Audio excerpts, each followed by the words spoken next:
वारिसनगर विधानसभा क्षेत्र के समस्त पूज्य गुरुजन, प्रबुद्धजन, जनप्रतिनिधिगण, अभिभावकगण, महिलाएं एवं बहनों तथा प्यारे छोटे छोटे बच्चों, आप सबों के श्री चरणों में कोटि कोटि चरण स्पर्श चरण वंदना। वारिसनगर विधानसभा क्षेत्र की आवाज आपके द्वार तक। प्रबुद्ध वारिसनगर के सताए गए मतदाताओं, क्या मिला? अब तक सिर्फ धोखा, आपसी फूट। क्या आपके क्षेत्र का विकास हो पाया? विकास किसका हुआ, ये जानते हुए भी खामोश क्यों? कब तक इस दंश को झेलते रहेंगे?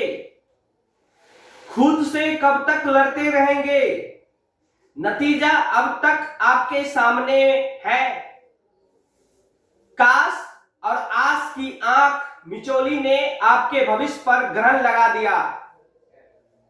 क्या अब भी इंतजार करेंगे? नहीं ना, तो बदल दीजिए अपने भ्रम को और वारिसनगर को नए और कुछ कर दिखाने वाले एक वारिस को अपना आशीर्वाद दीजिए, ताकि काश और आस में बदलकर आपके सपनों को हकीकत में बदल दे। वो कोई और नहीं, वो है आपके मिट्टी का लाज, भाई इंजीनियर अभिनव राज। धन्यवाद।